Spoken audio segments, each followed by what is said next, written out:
बोलिए भारत माता की, भारत माता की। बहुत बहुत धन्यवाद। उड़ीसा प्रदेश भारतीय जनता पार्टी के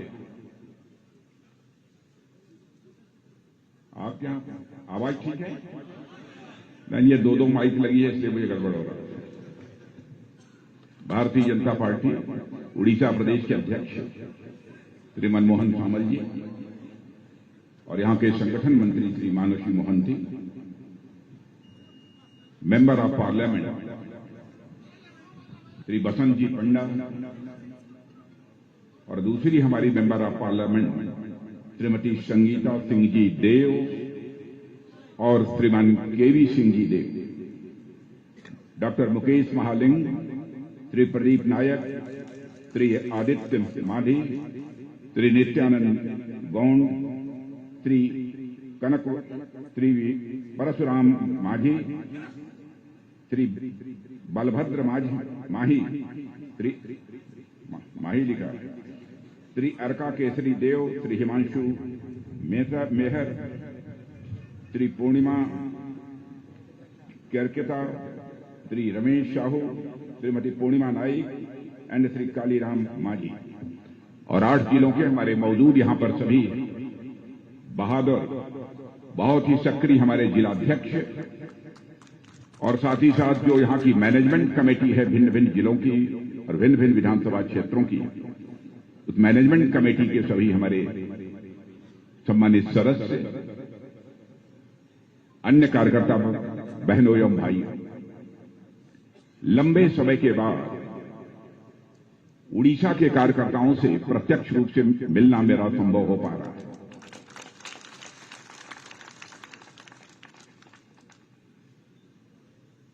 और इस उड़ीसा के साथ मेरा एक भावनात्मक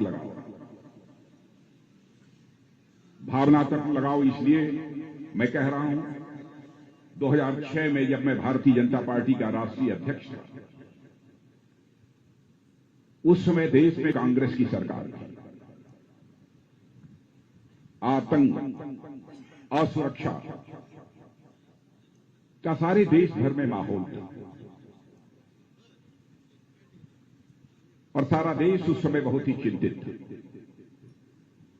हमारी पार्टी ने यह फैसला किया, यह जो सुरक्षा का संकट सारे देश में पैदा हुआ है, उसको लेकर जन सामान्य में जागरूकता करने और इसके खिलाफ एकजुट होकर खड़े होने के लिए, लोगों का आह्वान करने के लिए हम लोग एक भारत सुरक्षा यात्रा निकालेंगे।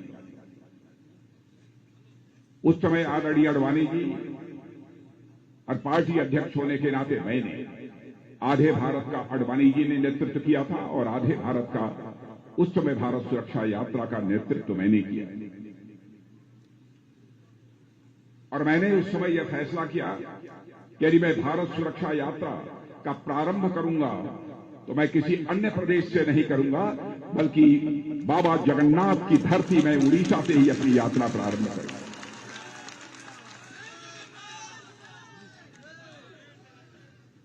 और जन सामान्य में जागरूकता पैदा करने के लिए एकजुट होकर उस समय की कांग्रेस की सरकार के खिलाफ खड़ा होने के लिए हमारी यात्रा यहीं से प्रारंभ हुई। उस समय असुरक्षा का कैसा माहौल था, मैं समझता हूं कि उस समय के लोग अच्छी तरह समझते होंगे। आए दिन आतंकवादी वारदातें होती थी, बड़ी संख्या में लोग मारे जाते थे, नक्सलवाद की घटनाएं होती थी, कानून और व्यवस्था के हालात बद से बदतर हो चुके। उस समय हम लोगों ने यह यात्रा प्रारंभ की थी और उसका परिणाम यह हुआ कि 2014 आते आते लोकसभा के चुनाव में आपने देखा होगा कि 25 वर्षों के बाद पहली बार भारतीय जनता पार्टी स्पष्ट बहुमत के साथ अपनी सरकार बनाने में कामयाब हुई।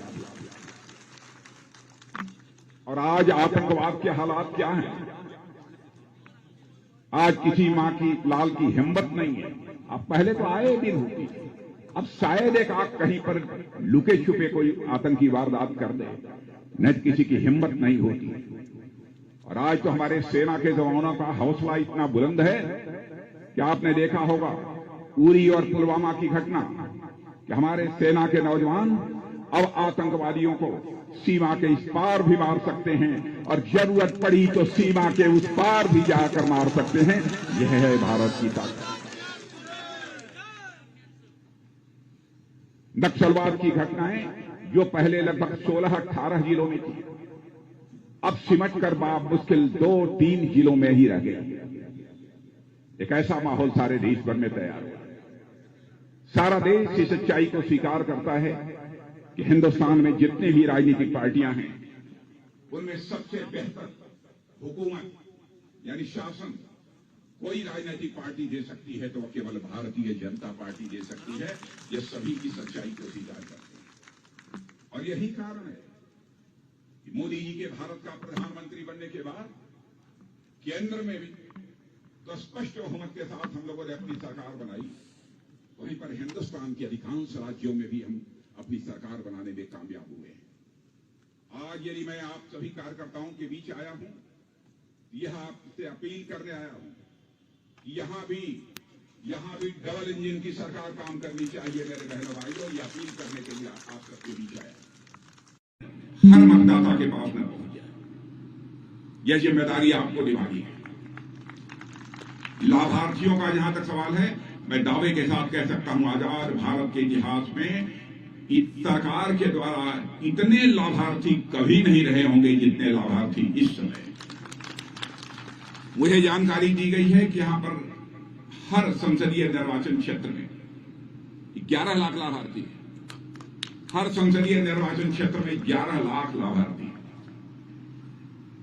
हर कार्यकर्ता को यह संकल्प लेने की आवश्यकता है कि हम अपने प्रधानमंत्री मोदी जी का संदेश लेकर फिर से हर लाभार्थी के पास जाएंगे और मैं आप यकीन दिला सकते हैं लोगों को, जिनको जो सुविधाएं मिलनी चाहिए, जो लाभ मिलना चाहिए, यदि वह नहीं मिल पाया है तो इस बार तीसरी बार सरकार बनने के बाद निश्चित रूप से उन्हें भी वह सब सारी सुविधाएं मुहैया होंगी। यह भी आप आश्वासन दे सकते हैं। हमारे आश्वासन पर इस समय हिंदुस्तान की जनता भरोसा करती है और आपने देखा होगा इसके पहले भी बहुत सारी राजनीतिक पार्टियां थी। जब भी चुनाव का समय आता था, जनता को आश्वासन देती थी, वादे करती थी, लेकिन अपने आश्वासन और वादों को पूरा नहीं कर पाती थी। लेकिन भारतीय जनता पार्टी हिंदुस्तान की एक ऐसी राजनीतिक पार्टी है जो कहती है वह करती है। हमारे कृति और कथन में कहीं पर कोई अंतर नहीं। कांग्रेस ने तो ऐसे हालात पैदा कर दिए थे आश्वासनों के कारण कि लोग कहते थे इन नेताओं का तो काम ही है कि जनता के बीच जाते हैं, चुनाव आता है, तरह तरह के आश्वासन देते हैं, लेकिन चुनाव हो जाने के बाद और सरकार बन जाने के बाद अपने आश्वासनों को, अपने वादों को पूरा नहीं करते। एक विश्वास का संकट, क्राइसिस ऑफ क्रेडिबिलिटी, यह भारत की राजनीति में पैदा हुई थी और भारत की राजनीति में पैदा हुए इस क्राइसिस ऑफ क्रेडिबिलिटी यानी विश्वसनीयता के संकट को पहली बार यदि किसी ने चैलेंज के रूप में स्वीकार किया है तो हमारी पार्टी ने किया है, हमारे प्रधानमंत्री ने किया। मैं अपने विपक्षियों से कहना चाहता हूं, आप यदि हमारी विश्वसनीयता का टेस्ट लेना चाहते हैं, उठा लीजिए हमारे सारे चुनावी घोषणा पत्रों को। मेरे भाइयों, चुनावी घोषणा पत्र में जो जो भी वादे किए हैं, अक्षरशः हम लोगों ने हर वादे को पूरा किया है। एक भी ऐसा वादा नहीं है कि हमने पूरा नहीं किया। 2014 में मैं स्वयं पार्टी का राष्ट्रीय अध्यक्ष था। चुनावी घोषणा पत्र जब बन रहा था, मोदी जी बार बार कहते थे, राजनाथ जी देख लीजिएगा, कोई ऐसा वादा नहीं किया जाना चाहिए जिसे हम पूरा न कर सकें। मैंने हमारे प्रधानमंत्री को इस हद तक चिंता थी कि हमारी विश्वसनीयता पर प्रश्न चिन्ह किसी भी सूरत में न लगे। और 2019 में जब दोबारा चुनाव हुआ तो उन्होंने कहा कि इलेक्शन मैनिफेस्टो कमेटी का अध्यक्ष भी यदि किसी को बनाया जाना चाहिए तो राजनाथ सिंह जी को ही बनाया जाना चाहिए। हम लोगों ने कहा था धारा 370 जम्मू कश्मीर की समाप्त करेंगे। बहनों भाइयों, डंके की चोट पर जम्मू कश्मीर की धारा 370 को हमने समाप्त कर दिया और आज जम्मू कश्मीर का वही दर्जा है जो हिंदुस्तान के अन्य राज्यों का है। हम लोगों ने कहा था हम 3 तलाक की प्रथा को समाप्त करेंगे। तो लोग ये कहते थे कि हिंदू मुसलमान के आधार पर समाज को बांटकर यह भारतीय जनता पार्टी के लोग राजनीति कर रहे हैं। मैं 2 टूक शब्दों में कहना चाहता हूं बहनों भाइयों, हम जाति, पंथ और मजहब की राजनीति नहीं करते हैं, हम राजनीति करते हैं तो इंसाफ और इंसानियत की राजनीति करते हैं।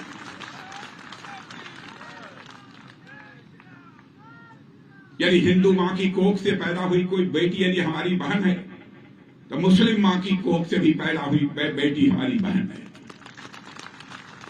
ईसाई मां की कोख से भी पैदा हुई कोई बेटी हमारी बहन है। हम इस नजरिए से देखते हैं। हम कैसे किसी को इस डर के मारे कहीं हमारा वोट न खिसक जाए, हम किसी को इजाजत नहीं दे सकते कि शादी होने के बाद आप कहीं बैठे रहिए, अब तलाक तलाक तलाक 3 बार बोल दीजिए और उसके साथ अपने रिश्तों को तोड़ दीजिए। भारतीय जनता पार्टी इसे किसी भी सूरत में स्वीकार नहीं कर सकती मेरे बहनों भाई। और हम लोगों ने इस वादे को भी पूरा किया।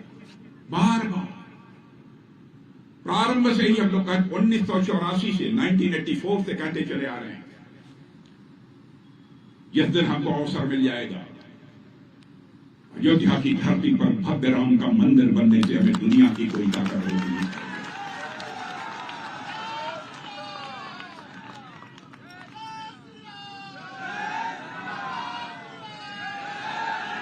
लोग ये कहते थे कि साहब मंदिर तो बनाएंगे लेकिन तारीख नहीं बताएंगे।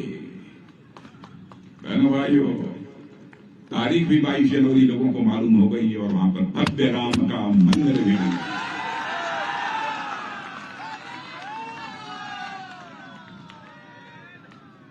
भारत जैसे 140 करोड़ की जनसंख्या के देश को चलाने के लिए कलेजा मजबूत चाहिए।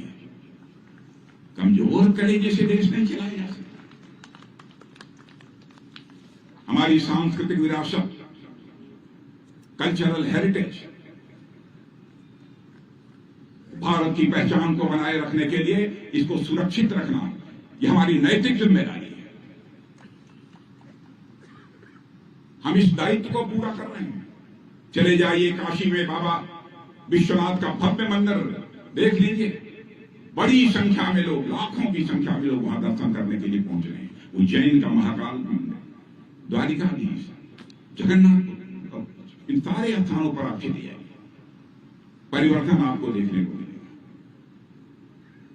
इसीलिए हम कहते हैं कि हम राजनीति केवल सरकार बनाने के लिए नहीं करते हैं, हम राजनीति करते हैं तो देश बनाने के लिए राजनीति करते हैं, समाज बनाने के लिए राजनीति।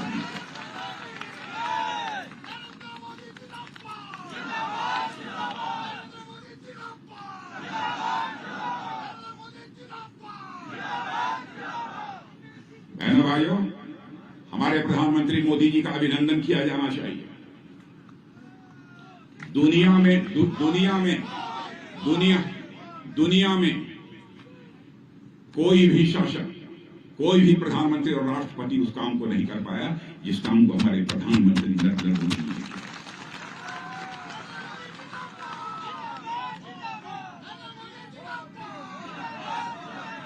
मैं आपको याद दिलाना चाहता हूं, यही कांग्रेस पार्टी है। लंबे समय तक इन्होंने हिंदुस्तान की जनता को छला है, धोखा दिया है, और विशेष रूप से इन्होंने धोखा दिया है तो हमारे हिंदुस्तान के गरीबों को दिया है। मेरे बहनों भाई, ये कहते थे कांग्रेस की सरकार बनाओ और गरीबी को मिटाओ। बराबर गरीबों ने कांग्रेस की सरकार लंबे समय तक इस हिंदुस्तान में बनाई। गरीबी मिटने की बात तो दूर, गरीबी समाप्त होने की बात तो दूर, गरीबों की संख्या लगातार बढ़ती चली गई। 9 महीने के अंदर हमारे प्रधानमंत्री ने वह करिश्माई काम कर दिया कि अब मैं नहीं कह रहा हूं, नीति आयोग कह रहा है कि इस हिंदुस्तान के 25 करोड़ लोगों को 9 वर्ष के अंदर ही हमारे प्रधानमंत्री ने गरीबी के संकट से बाहर किया है, गरीबी की रेखा से बाहर कर दिया। यह कोई छोटी मोटी उपलब्धि नहीं है। हमारी माताएं बहनें आज गृह लक्ष्मी गृहलक्ष्मी बन गई है। 2 करोड़ से ज्यादा लखपति दीदी बन गई है।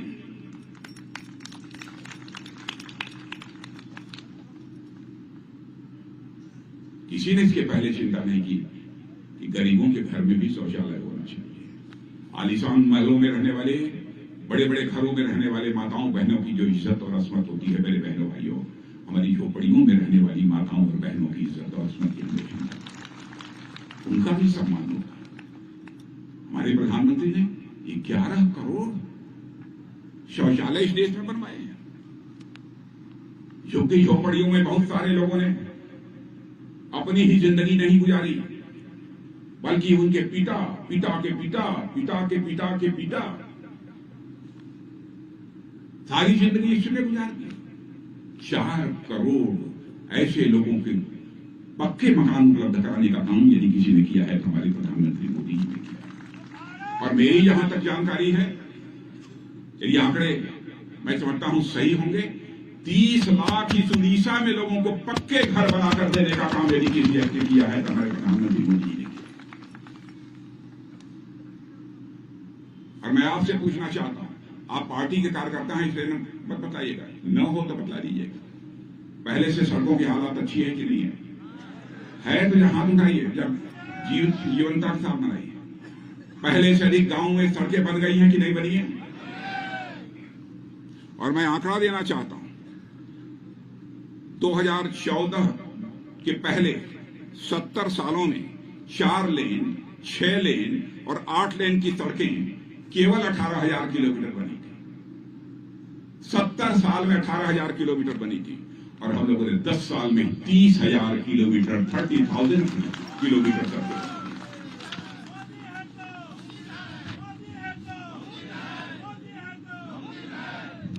एयरपोर्ट्स की संख्या दूनी हो गई है।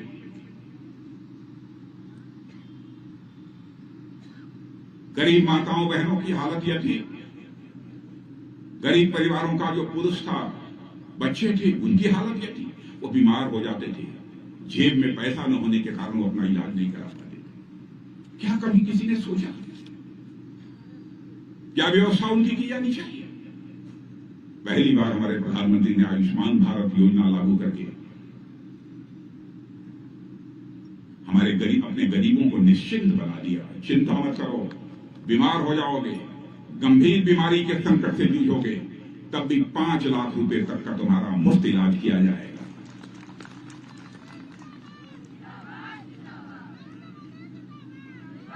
और 1 साल में तुम्हारे 5 लाख रुपए में तुम्हारा रोग ठीक नहीं होगा, तुम्हारा इलाज नहीं हो पाएगा, तो फिर अगली बार भी 5 लाख रुपए तक का तुम्हारा मुफ्त इलाज किया जाएगा। ऐसी आयुष्मान भारत योजना लागू। मैं दावे के साथ कहता हूं, भले ही हमारी पार्टी की सरकार उड़ीसा में न हो, कोई भेदभाव नहीं किया है। यहां पर भी मेडिकल कॉलेजेस की संख्या बढ़ी होगी, 12 बढ़ी है मेडिकल कॉलेज की संख्या, इंजीनियरिंग कॉलेज की भी संख्या यहां पर बढ़ी होगी। हमारे प्रधानमंत्री मोदी जी ने इस बात की चिंता नहीं की किसी राज्य में हमारी सरकार है, किसी दूसरे पार्टी की सरकार है। जनता की सेवा करना, जनता ही जनार्दन है, जनता ही हमारी भगवान है, यह मानकर सेवा करने का संकल्प हमारे प्रधानमंत्री।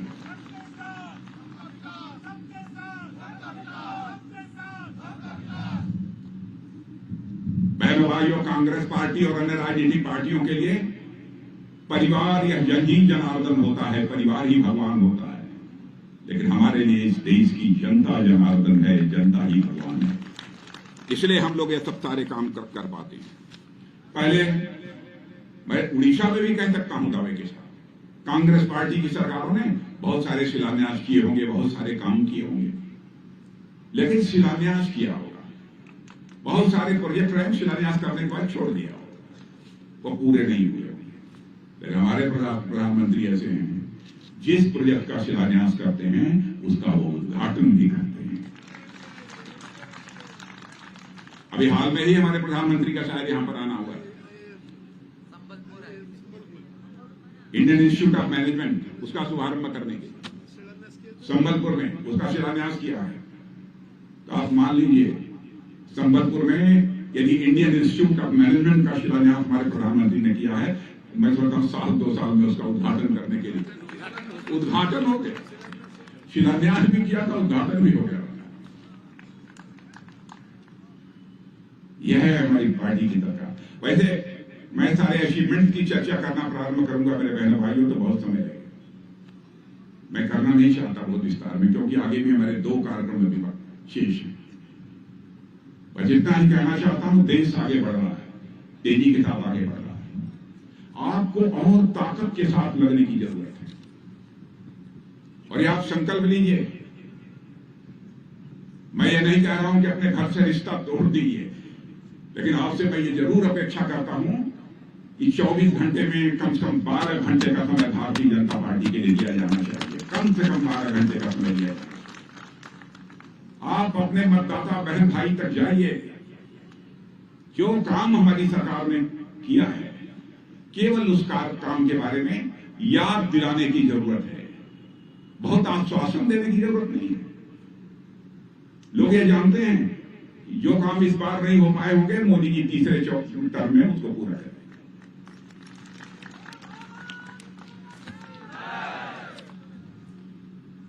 और देश की स्थिति सारी दुनिया में कैसी बनी है मेरे कार्यकर्ता बहनों भाइयों, आपको इसका अनुमान होगा। आर्थिक दृष्टि से भारत अब दुनिया का कमजोर देश नहीं माना जाता, गरीब देश नहीं माना जाता। आर्थिक दृष्टि से भी दुनिया में हमारा भारत देश अर्थव्यवस्था की दृष्टि से सर्वाधिक तेजी से आगे बढ़ते हुआ देश माना जाता है। तेजी के साथ भारत आगे बढ़ता है। यानी आप कल्पना करिए, आज के 2 साल पहले हम दुनिया में 11वें स्थान पर धन दौलत यानी अर्थव्यवस्था के आकार के मामले में, इकोनॉमी के मामले में 11वें स्थान पर थे। करिश्मा हो गया। 9 वर्षों में हमारे प्रधानमंत्री ने उसे चमक देकर 5वें स्थान पर रखा था। और मैं नहीं कह रहा हूं, दुनिया की मानी जानी फाइनेंशियल फर्म्स, वित्तीय संस्थाएं, मॉर्गन स्टैनले भी एक मानी जानी फर्म है, वह भी ये कहती है कि वह दिन दूर नहीं है कि 2027 आते आते यानी 3 साल के अंदर ही भारत दुनिया के टॉप 3 कंट्रीज में आकर खड़ा होगा। और सुन लेना मेरी बात, जिस तरीके से देश आगे बढ़ रहा है बहनों भाइयों, 2047 आते आते यानी आजादी के 100 वर्ष पूरा होते होते भारत दुनिया का एक विकसित देश बन जाएगा।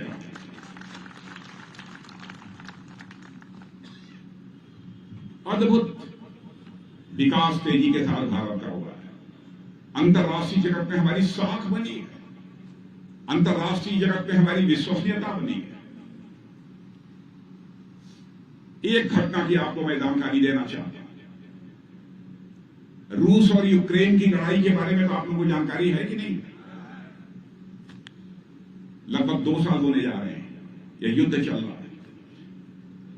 जब रूस ने धड़ाधड़ यूक्रेन के ऊपर मिसाइल छोड़नी प्रारंभ की, लगभग हजारों वहां पर हमारे भारत के रहने वाले बच्चे पढ़ाई करने के लिए गए हुए, उनके माता पिता बहुत परेशान हुए। कहीं कोई मिसाइल आकर हमारा बच्चा जहां रहता है, हमारा बेटा जहां रहता है, यदि वहां गिर गई तो क्या होगा? लोगों ने मांग करनी प्रारंभ की कि मोदी जी चाहे जैसे भी हो हमारे बच्चों को यूक्रेन से बाहर निकालिए। बहनों भाइयों, हमारे प्रधानमंत्री ने टेलीफोन उठाया, रूस के राष्ट्रपति मिस्टर पुतिन से बात की, वहीं पर टेलीफोन मिलाकर यूक्रेन के राष्ट्रपति मिस्टर जेलेंस्की से बात की, और वहीं पर दुनिया का जो सबसे ताकतवर देश आज माना जाता है अमेरिका, उसके राष्ट्रपति मिस्टर बाइडेन से भी बात की। और आपको आश्चर्य होगा, 4-4.5 घंटे के लिए रूस और यूक्रेन का युद्ध रुक गया और हमारे 22,500 बच्चे वहां से आए। यह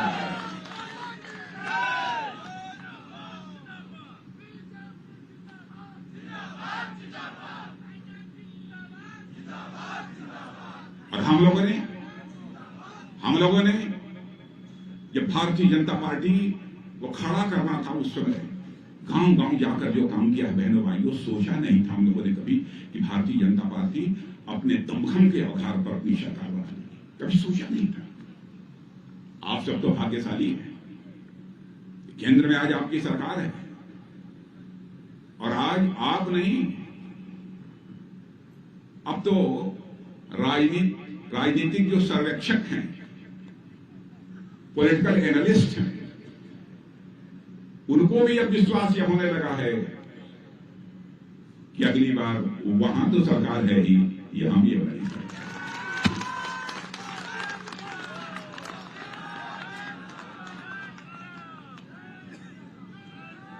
मैं सभी कार्यकर्ता बहनों भाइयों से कहना चाहता हूं, चूको मत, अब न चूक चौहान, चूकना नहीं है। आप लोगों को अपनी जिम्मेदारी का निर्वाह करना है। आगे के भी अभी 2 कार्यक्रम हैं, मैं कुछ बातें और मैं आप सब लोगों से मैं करता हूं और कुछ संगठन की दृष्टि से करना है। मानस जी कहाँ है? मानस जी देखिए, यह है भारतीय जनता पार्टी, यह है भारतीय जनता पार्टी।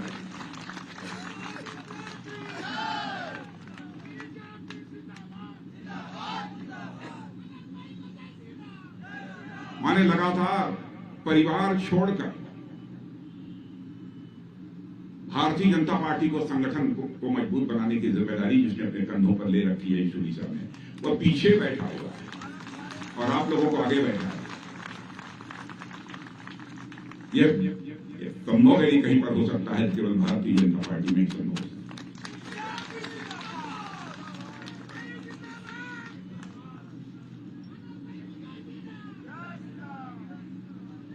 आप लोगों की जिम्मेदारी है, घर घर तक जाइए, लाभार्थियों से मिलिए, जो जो किया है, क्योंकि सूची सबके पास होगी, मुझे बहुत उसमें चर्चा करने की जरूरत नहीं है।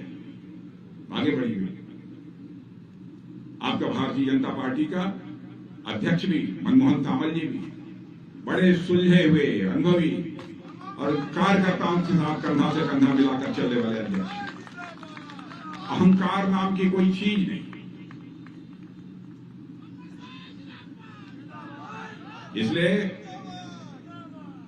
आज के अवसर पर मुझे कुछ कहना नहीं है, तो मैं आश्वस्त होकर जाऊं। पक्का मैं पीछे के लोगों से आप सबसे पूछना चाहता हूं, सहमत हैं? जरा हाथ उठा के बताइए। या मैं प्रेस के मित्रों से कर रहा हूं, या देखिए प्रेस के मित्रों की जिरत देखिए।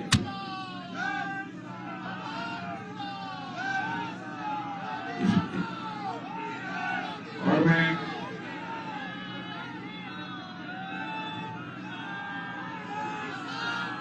और एक बार